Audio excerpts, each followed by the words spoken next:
안녕하세요. 미국 유학고수TV 시청자 여러분들, 유학고수입니다. 자, 오늘도 제 영상에 댓글로 질문을 남겨주신 구독자분의 질문에 한번 응답을 해보도록 하겠습니다. 자, 그럼 댓글을 먼저 읽어드릴게요.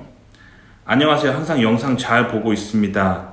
다름이 아니라 제가 공부하고 싶은 분야가 있기는 하지만 100% 제가 원하는 길인지 확신이 서지 않습니다. 하지만 미국에서 석사를 하면 영주권이 잘 나온다는 이야기를 듣고 내가 그 학문에 대한 열정이 있는지에 대한 확신 없이 단순히 미국에서 살고 싶다는 이유로 유학을 준비하고 있습니다. 그래서 여러 선배 유학생 및 미국 경험자분들에게 조언을 얻고 싶어서 이렇게 댓글을 남깁니다. 미국 유학고수님의 생각은 어떠하신가요? 단순히 영주권을 위해 그리고 안정적인 미국 정착을 위해 학문에 대한 열정이 의심스러운 채 미국 유학을 준비하는 것에 대해서요? 라고 물어보셨습니다. 자, 그럼 그거에 대해서 답변을 해드려 보도록 하겠습니다. 하지만 항상 말씀드리지만 영상의 모든 내용은 제 주관적인 생각일 뿐입니다. 그래서 영상만 보고 인생의 중요한 결정을 내리지 않기를 바라고요. 많은 분들의 이야기를 들어보시고 신중하게 인생의 결정을 내리시기 바랍니다. 특히 지금처럼 이렇게 인생의 기로에서 고민을 할 때는요, 제 개인적인 조언을 먼저 그 전에 드리자면요, 이런 유튜브 영상만 보고 인생 결정을 내리시면 안 돼요. 되게 아무리 유명한 사람들이 혹은 아무리 영향력 있는 사람들이 혹은 아무리 메가 유튜버가 어떤 얘기를 한다고 해서 그거를 비판 없이 받아들이시면 안 됩니다. 반드시 자기의 삶에 그게 먹힐 것인지 진지하게 고민한 후에 본인이 결정을 내리는 거예요. 그리고 그 책임도 본인이 지는 거라는 거를 잊지 말아주세요. 자, 그러면 답변을 해드려 보도록 하겠습니다. 일단 미국에 사는 거에 대해서 제가 개인적인 느낌에 대해서 먼저 한번 말씀드려 보도록 할게요. 저는 미국에 사는 게 일단 너무 좋아요. 그래서 저는 한국에서 태어나서 한국에서 학부 마치고 대학교를 마치고 한국에서 직장까지 한 약 2년 정도 다녔어요. 그러니까 제가 한국에 살았던 세월을 알겠죠. 그렇게 살았던 세월 동안 있다가 미국에 유학을 왔다가 지금은 이렇게 미국에 눌러 앉아서 살고 있어요. 근데 미국이란 땅이 정말 매력적인 땅이었어요, 저는. 그래서 앞으로 남은 인생도 별 탈이 없는 한 미국에서 계속 살고 싶고요. 여기서 그냥 눈 감고 싶네요. 그런 마음을 가지고 있는 게 일단 기본적으로 또 이런 얘기하면 이제 또 한국에서의 삶과 또 미국의 삶을 비교하게 되면서 또 제가 또 한국에서 삶을 또 뭔가 비하하는 것처럼 들리실 수가 있어요. 근데 제발 그런 시선으로 제 영상을 보지 말아주시고요. 그냥 제가 경험한 거를 그냥 나열하는 거예요. 그래서 제가 한국을 비하하거나 뭐 깔 의도가 전혀 없습니다. 그냥 제 개인적인 느낌을 말하는 거기 때문에 그냥 저 사람은 저렇게 생각하는가 보다, 그렇게 정말 느꼈나 보다 라고 그냥 넘어가 주시면 감사하겠습니다. 그래서 개인적으로 저는 이제 한국에서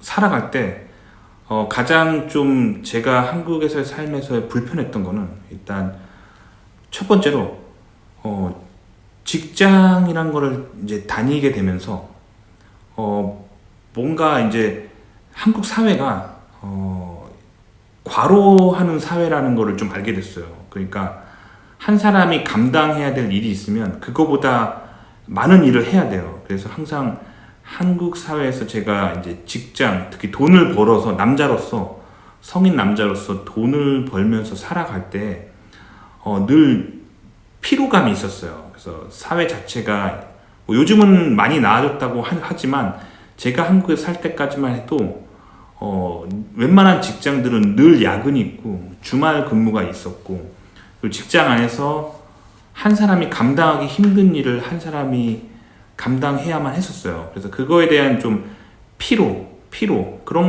그런 게 제가 한국에 살 때 좀 많이 힘들었던 부분이고, 그리고 미국 삶을 선호하는 것 중에 하나가 바로 그런 거예요.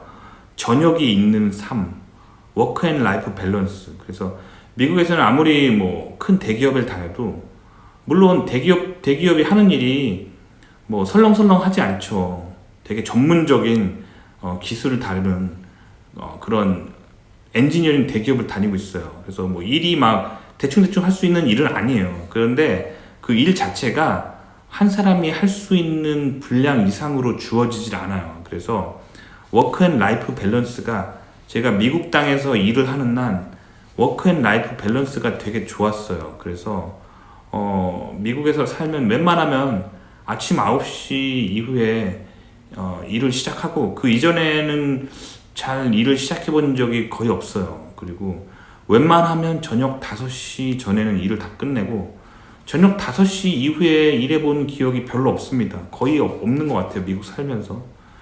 그리고 토요일, 일요일 날 회사 나와야 되고 일해야 되는 일이 거의 없어요. 그래서 주말에 일한 기억이 없네요, 미국에 살면서. 근데 이거는 직장만 그런 게 아니라 대학원도 그랬어요. 대학원에서도 거의 5시 이후에는 랩에서 연구 활동 하지 않고 집에 갔어요. 그래서 미국에서요, 어디 가든 이렇게 딱히 물어보지 않아도 9시 출근, 5시 퇴근이, 그리고 주말엔 일 안 하는 게 거의 그냥 표준처럼 자리 잡아 있어요. 그래서 주당 40시간 일하는 거죠. 하루에 8시간, 월화수목금 해서 주당 40시간 일하는 게 어디 가나 좀 이렇게 표준적으로 자리 잡아 있고요. 그리고 이 일하는 것 자체가 이제 한국 사람, 그러니까 시간당 업무 로드 자체가 미국 기준으로 봤을 때 한국 사람들이 너무 과하게 일해요. 빡세게 일해요. 그래서 1시간 일하는 강도도 한국보다 전 개인적으로 낮다고 느꼈어요. 그러니까 워크로드가 낮다고요.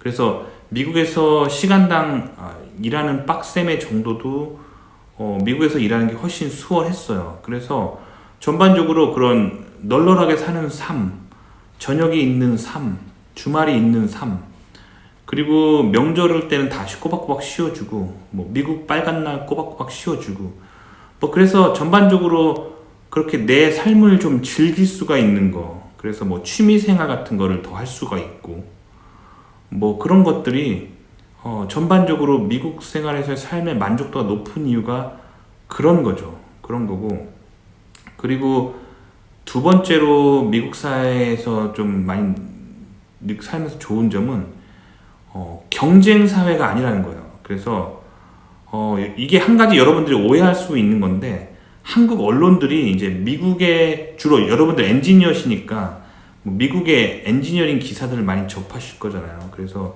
이제 미국의 그런 기술 같은 것들을 막 신문 사회면에서 막 접하시면서 미국이 굉장히 이제 치열한 경쟁 사회인 것처럼 이렇게 한국 그런 미디어들이 많이 묘사하는데, 물론 미국도 경쟁이란 게 있긴 해요. 근데 한국의 경쟁에 비하면 그 경쟁 사회 레벨이 되게 낮아요. 그래서 한국은 어렸을 때부터 경쟁하거든요. 그래서 어렸을 때부터 막 요즘 한국에서 서울 강남 같은 경우는 영어 원어민 유치원 보내요. 막 한 달에 원비만 몇백 하는데 그런데 보내요. 그리고 초등학교 때부터 막 중학교 때 배울 거 과외 받고, 그리고 중고등학교 가면 더 하겠죠. 그리고 대학 가면 또 스펙 경쟁을 한단 말이에요.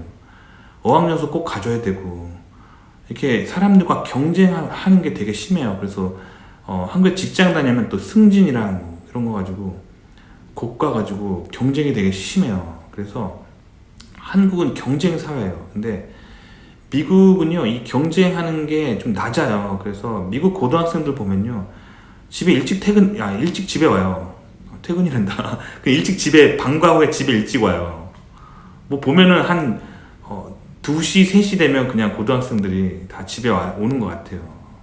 그리고 이제 미국 초중고등학교의 삶을 보면요, 이 친구들 보면은 물론 좋은 데 갈 사람들은 열심히 하긴 하는데, 대부분의 학생들은 그냥 재밌게 놀면서 어린 시절을 보내요. 그래서 그런 것들이 좀 경쟁 사회라는 관점에서 좀 덜해요, 한국보다. 그래서 삶을 좀 널널하게 누릴 수 있는 것들이 여긴 좀 크죠. 그래서 또 이런 얘기하면은 또 이 영상 밑에 댓글에 사람들이 막 뭔가 이제 논쟁할 게 이렇게 보이긴 하는데, 논쟁하지 마세요. 그냥 좀 들어주세요. 제 개인적으로 느끼기에 한국에서 대학 가는 게 훨씬 어려워요. 미국에서 대학 가는 게 훨씬 쉬워요. 마찬가지로 한국에서 의사 되는 거, 한국에서 변호사 되는 거, 한국에서 회계사 되는 거, 이런 게 한국에서 뭔가 이렇게 한 자리 꿰차는 게 한국이 훨씬 어려워요. 한국은 경쟁 사회고 늘 공부, 뭐 공부하는 특공대들이 사는 마을 같아요. 그래서 한국에서 뭔가 그런 거 하려면 되게 치열한 경쟁을 해야 되고 잠을 줄여가면서 뭔가를 해야 돼요.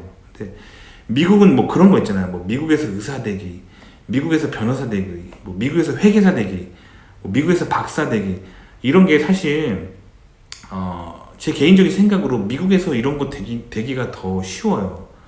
그러니까 제가 말하는 건 이제 공부하는 그 빡셈의 강도를 말하는 거예요. 그렇다고 그럼 미국의 이런 어떤 전문 대학원들이 수준이 낮냐? 그렇지는 않아요.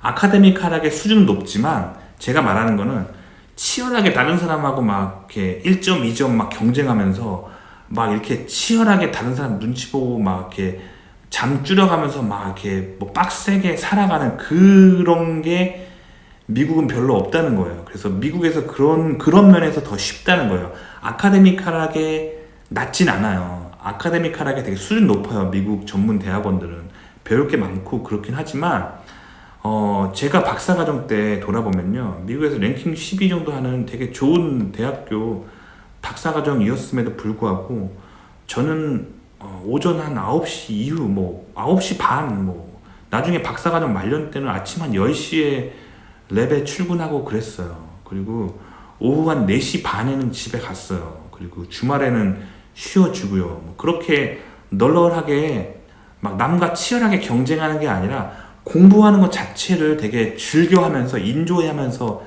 그렇게 보냈어요.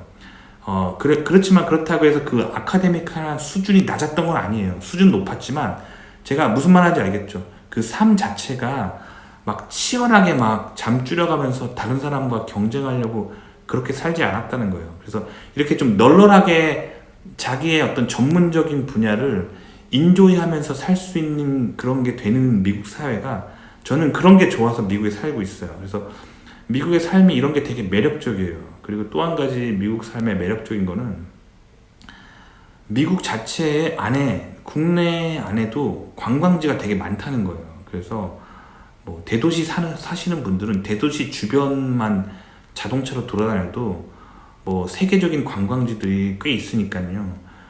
나름 재밌게 살 수 있어요. 그래서 저는 한국에서 미국 유학 올 때 미국 여행 책자 되게 두꺼운 거 막 사진 같이 들어있는 거 있잖아요.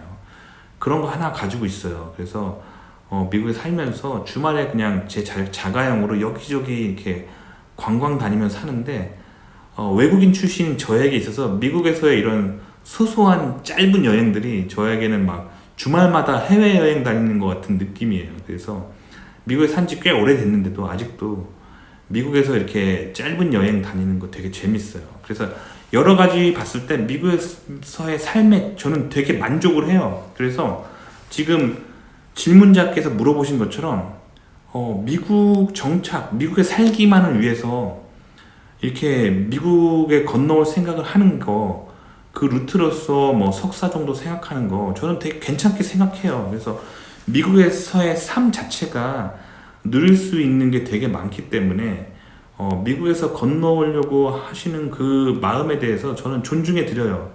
그리고 오시면은 되게 미국에서의 어떤 좋은 삶에 누릴 것들이 많기 때문에 저는 미국 건너오시는 거 괜찮다고 생각이 들어요. 다만 지금 공부에 대한 확신이 없잖아요. 공부에 확신이 없고 100% 뭔가 이제 뭘 해야겠다는 마음도 없으시고 학문에 대한 열정에 대한 확신이 없으시잖아요. 그래서 박사는 안 하시면 좋을 것 같아요. 그래서 박사는 어떤 길을 되게 오래 걸어야 돼요. 그래서 어떤 거를 좋아하지 않은 채 그렇게 오래 하면 물론 그 후에 연봉만 보고 뭐 그거를 뭐 버티듯이 버텨서 갈 수도 있겠지만 그 가는 길이 너무 재미가 없기 때문에 박사는 제가 추천드리지 않아요. 근데 석사는 할만해요. 석사는 학문에 대한 열정이 없어도 할만해요.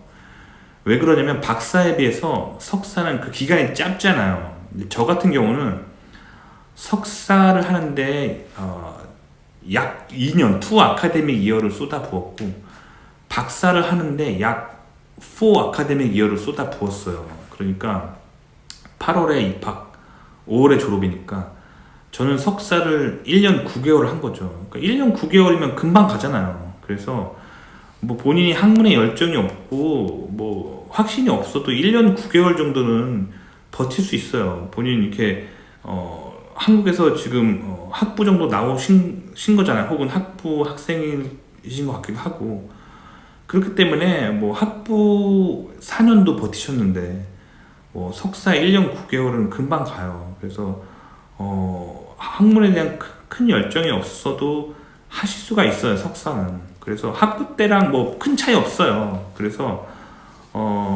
그리고 정말 뭐 이렇게 연구하는 거 싫으시면은 미국 대학원은 2개의 옵션이 있어요. 석사 논문을 쓰는 석사 과정이 있고요. 논문을 안 쓰는 석사 과정이 있어요. 논문 대신에 석사 과정 대학원 수업을 한 3과목 정도 더 들어주시면 석사 들은 걸로 쳐줘요. 그래서 그렇게 석사를 받으실 수가 있어요. 그런 식으로 유학 오셔도 돼요. 다만 석사 논문 안 쓰시면 나중에 박사 가실 때 많이 불리하세요. 하지만 박사 안 하실 거면 상관없어요. 취업할 때는 석사 논문 없는 석사도 많이 하세요. 그래서 그런 식으로 하시면 될 것 같고, 하지만 이제 외국인으로서 미국에서 살아가려면 저는 개인적으로 이공계 석사 학위 정도는 있어야 된다고 생각해요. 그래서 학부 학위만 가지고, 예를 들면 학부만 가지고 미국에 유학을 오시면은 이공계라 할지라도 취업이 잘 안 되는 경우가 많아요. 왜 그러냐면 미국에서도 학부 정도 나온 사람 많거든요. 세고 셌는데 이제 영어도 잘 안 되는 외국인을 굳이 영주권까지 줘가면서 뽑으려고 하지 않거든요. 잘. 그럼에도 불구하고 학부 출신 유학생들이 미국에서 영주권 받은 사례도 저는 꽤 봤어요. 하지만 전반적으로 쉽지 않다는 거예요.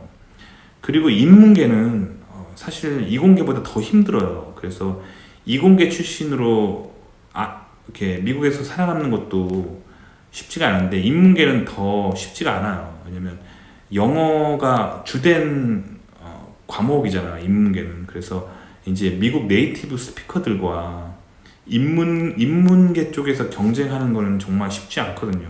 그러면서도 영주권 받는 건 더더욱 쉽지 않고요.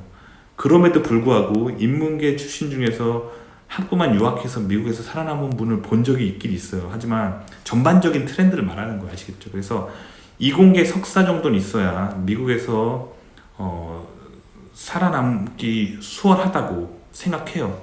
영어가 네이티브가 아닌 외국인 출신에게 있어서 말이죠. 그래서 석사학위 정도 하시는 걸 추천드려요. 근데 제가 한 가지 코멘트를 드리고 싶은 거는 지금 댓글에서 미국에서 석사를 하면 영주권이 잘 나온다 라고 지금 말씀하셨는데 사실 영주권을 외국인으로서 취득하는 과정이 쉽지가 않아요. 일단 면접을 통과해야 되는데 미국 회사 면접 통과하는 거 되게 어려워요.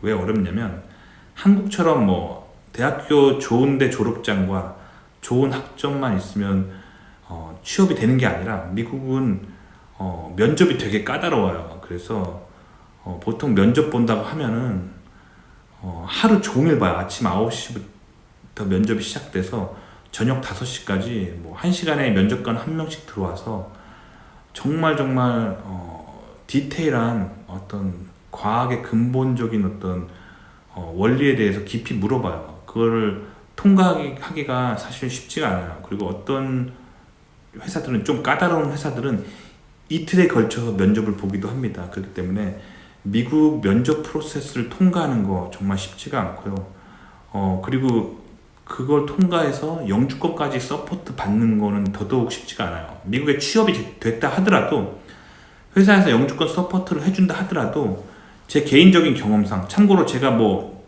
모든 유학생들 통계 내본 건 아닌데 제 주변의 지인들의 경험상 3명 중에 1명은 영주권 심사에 탈락을 하시더라고요. 그러니까 영주권을 외국인으로서 취득하는 과정이 쉽지가 않아요. 그렇기 때문에 실패할 수 있다는 것도 마음에 이렇게 새겨두시기 바라고요. 하지만 영주권을 저는 취득을 했어요. 그래서 지금 영주권을 가지고 미국에 살고 있고요.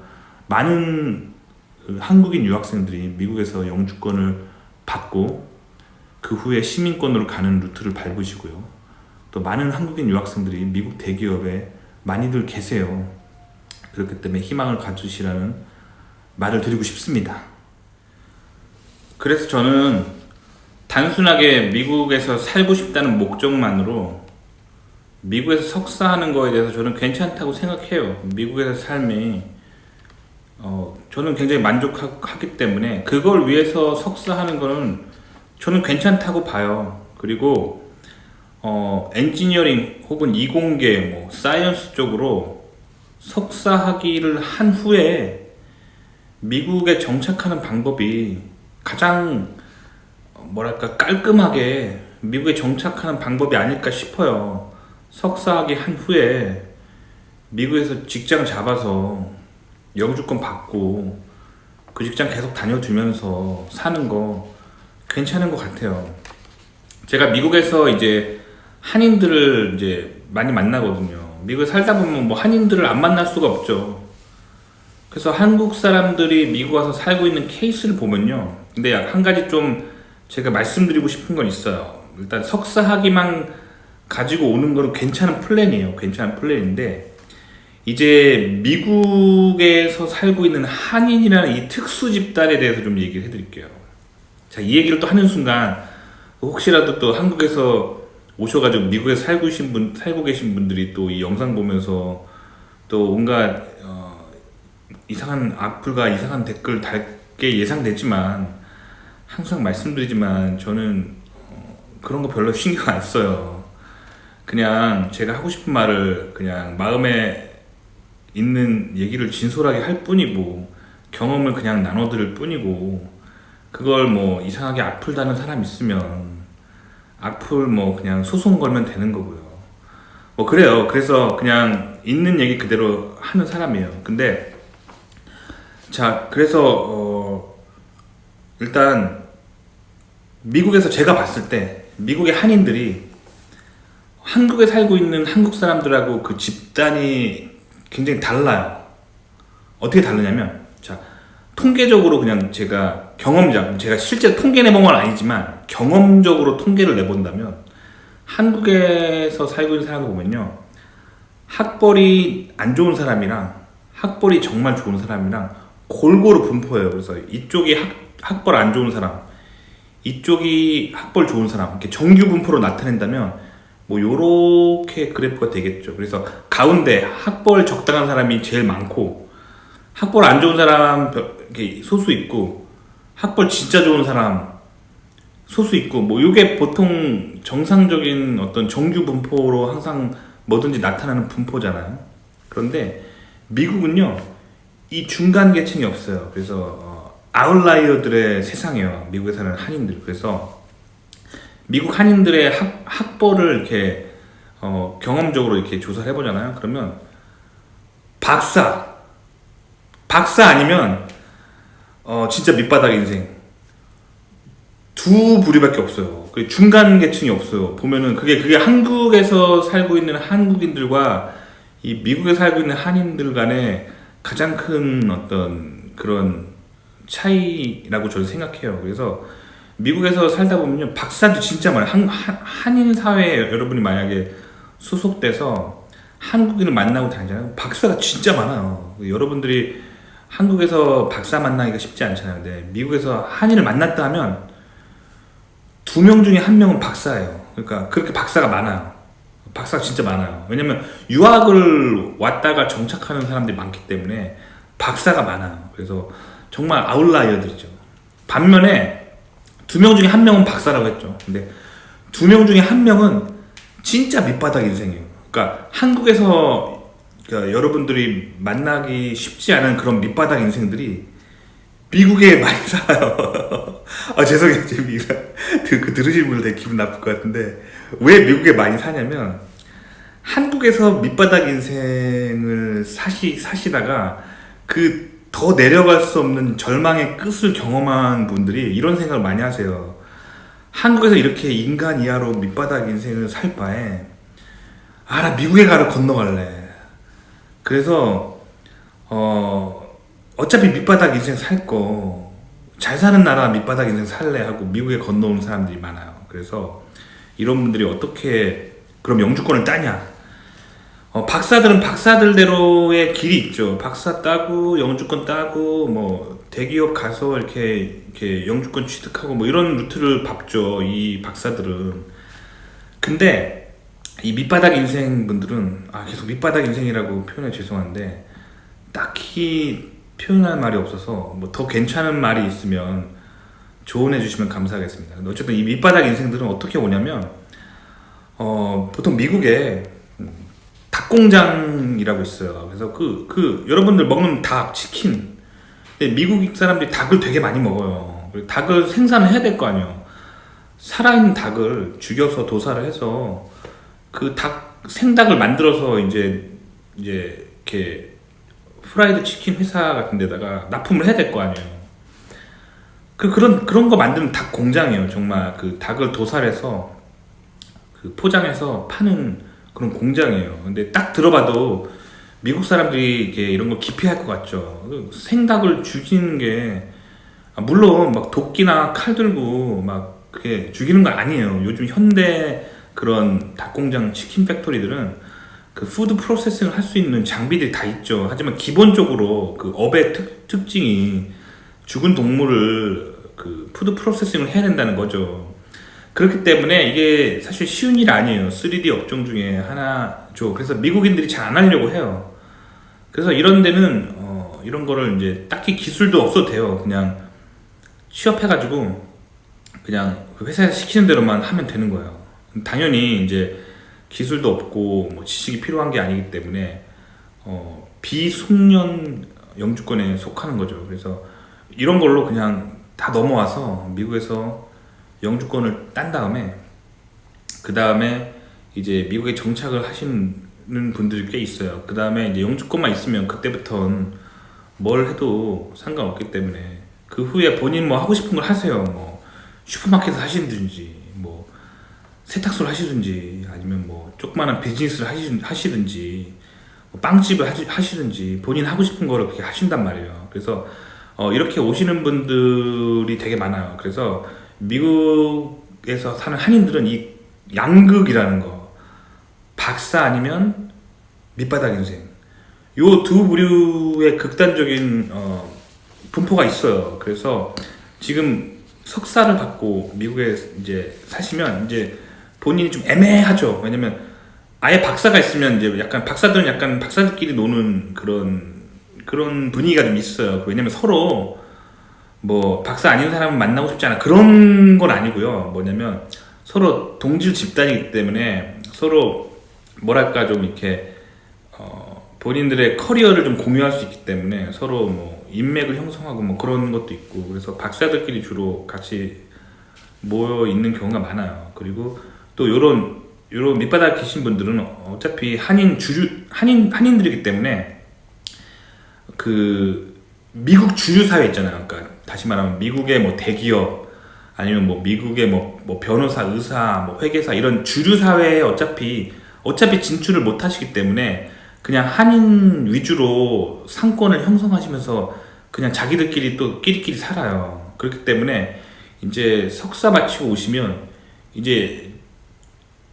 어디 어울릴지 되게 애매해요. 왜냐면 석사학위 마치시고 이제 한인 커뮤니티랑 어울리시면 이제 다 그렇게 막 이렇게 뭐랄까 좀 닭공장 같은 데서 영주권 따시고 장사하시는 분도 하고 어울려 살기도 애매하고 그렇다고 박사들하고 어울려 살면 다 박사인데 자기만 박사가 아니니까 약간 소외감을 느끼실 수가 있어요. 그래서 요거를 잘 이겨내시면 돼요. 사실 뭐 그게 무슨 상관이에요. 본인이 미국 삶을 살면서 만족하면 되는 거죠. 하지만 기본적으로 미국에 살다 보면 한인 커뮤니티를 무시할 수가 없어요. 왜냐면 이미 나이가 들어서 오신 거기 때문에 한인들하고 약간 섞여 살 때 좀 정서적인 안정감이 있어요. 그래서 한인 커뮤니티랑 어울리실 수밖에 없는데 뭐 요런 거에서 좀 외로움을 느끼실 수 있다는 거, 그거를 좀 말씀드리고 싶어요. 그래서 그런 부분들 좀 마음의 준비를 하시고, 하지만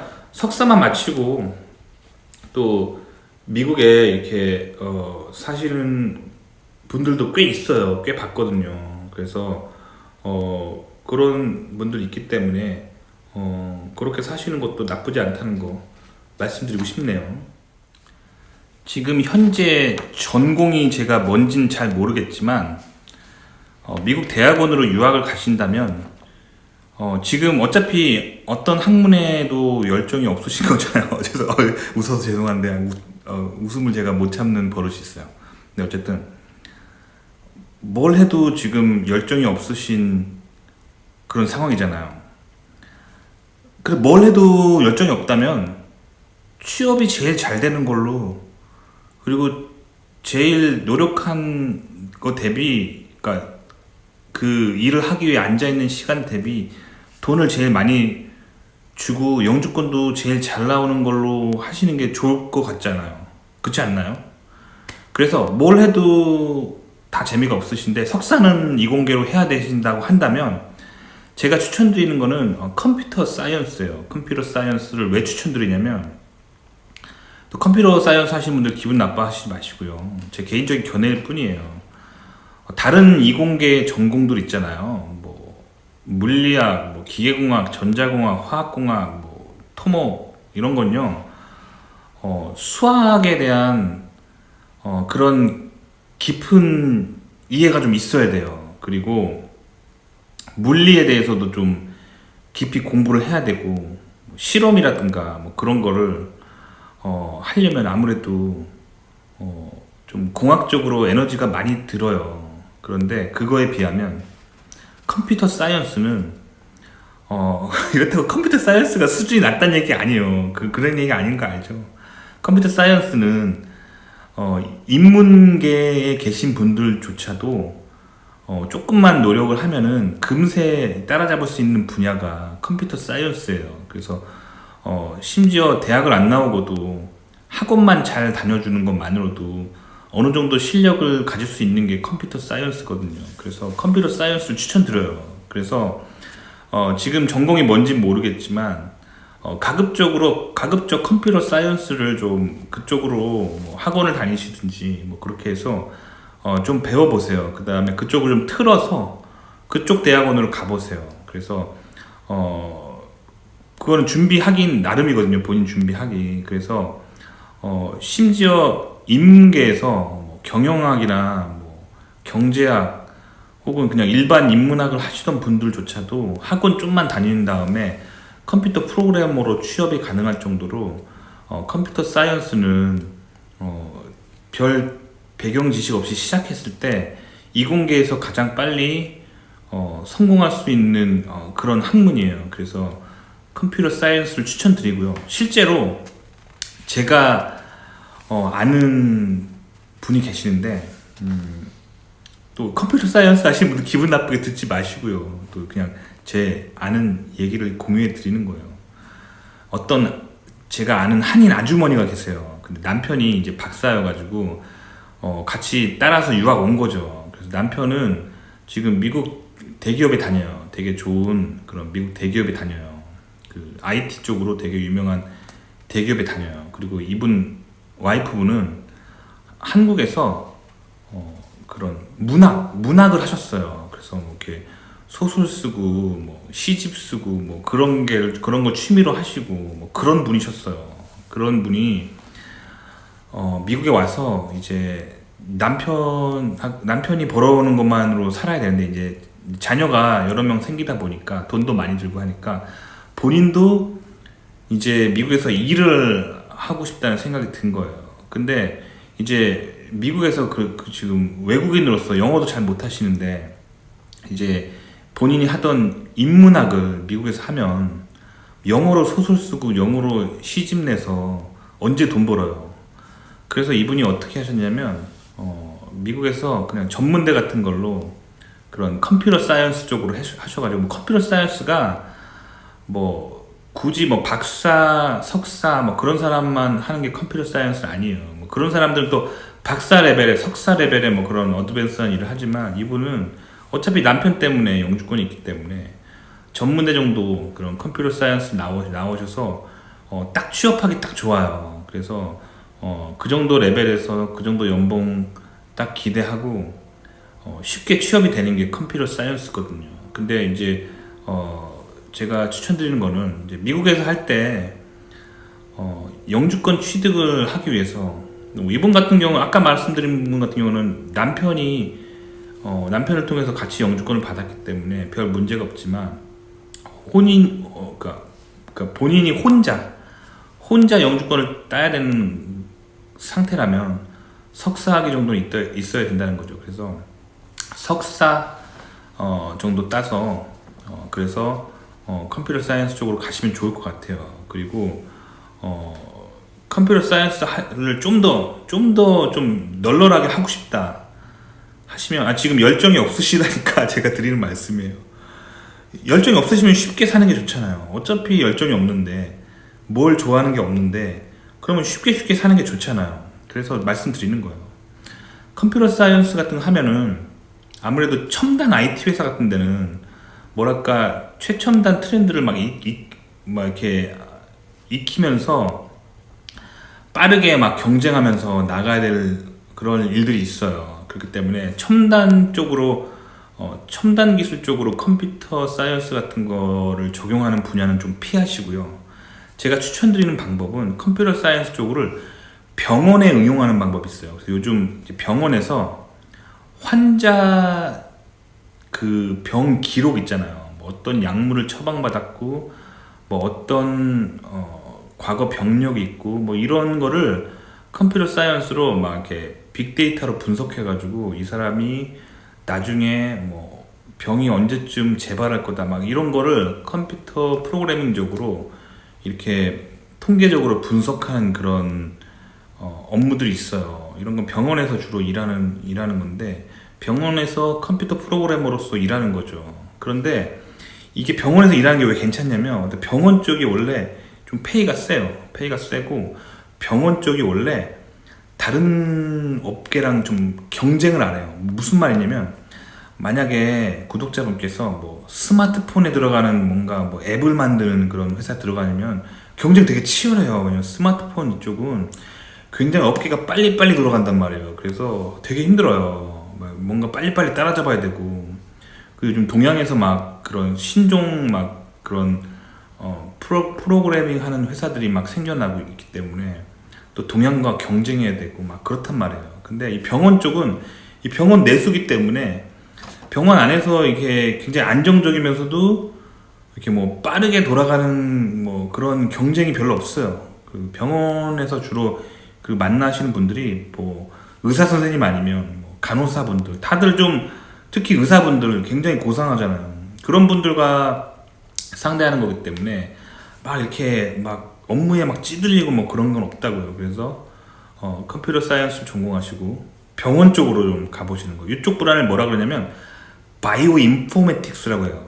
그래서 이런 병원 쪽이 좀 취업도 잘 되고 그런 영주권 따기도 좀 수월하고 회사가 아니고 대학병원에서 영주권 해주는 거니까 아무래도 좀 그런 게 좀 그런 경쟁이 좀 덜하죠. 그리고 그런 워라밸도 괜찮아요, 병원들이. 그래서 그 병원 같은 경우는 돈이 많은 조직이에요. 미국에서 병원은 돈이 많은 조직이에요. 보통 웬만한 회사들하고 비교가 안 돼요. 그렇기 때문에 돈이 많기 때문에 뭐 해고나 뭐 아니면 뭐 그 사업이 몰락하거나 뭐 그럴 리스크가 없죠. 그래서 그쪽을 한번 알아보시면 좋을 것 같아요. 어때요? 좀 도움이 되셨나요? 도움이 되셨길 바라고요. 좋아요와 구독 눌러주시고요. 다음 시간에 또 뵐게요. 안녕히 계세요.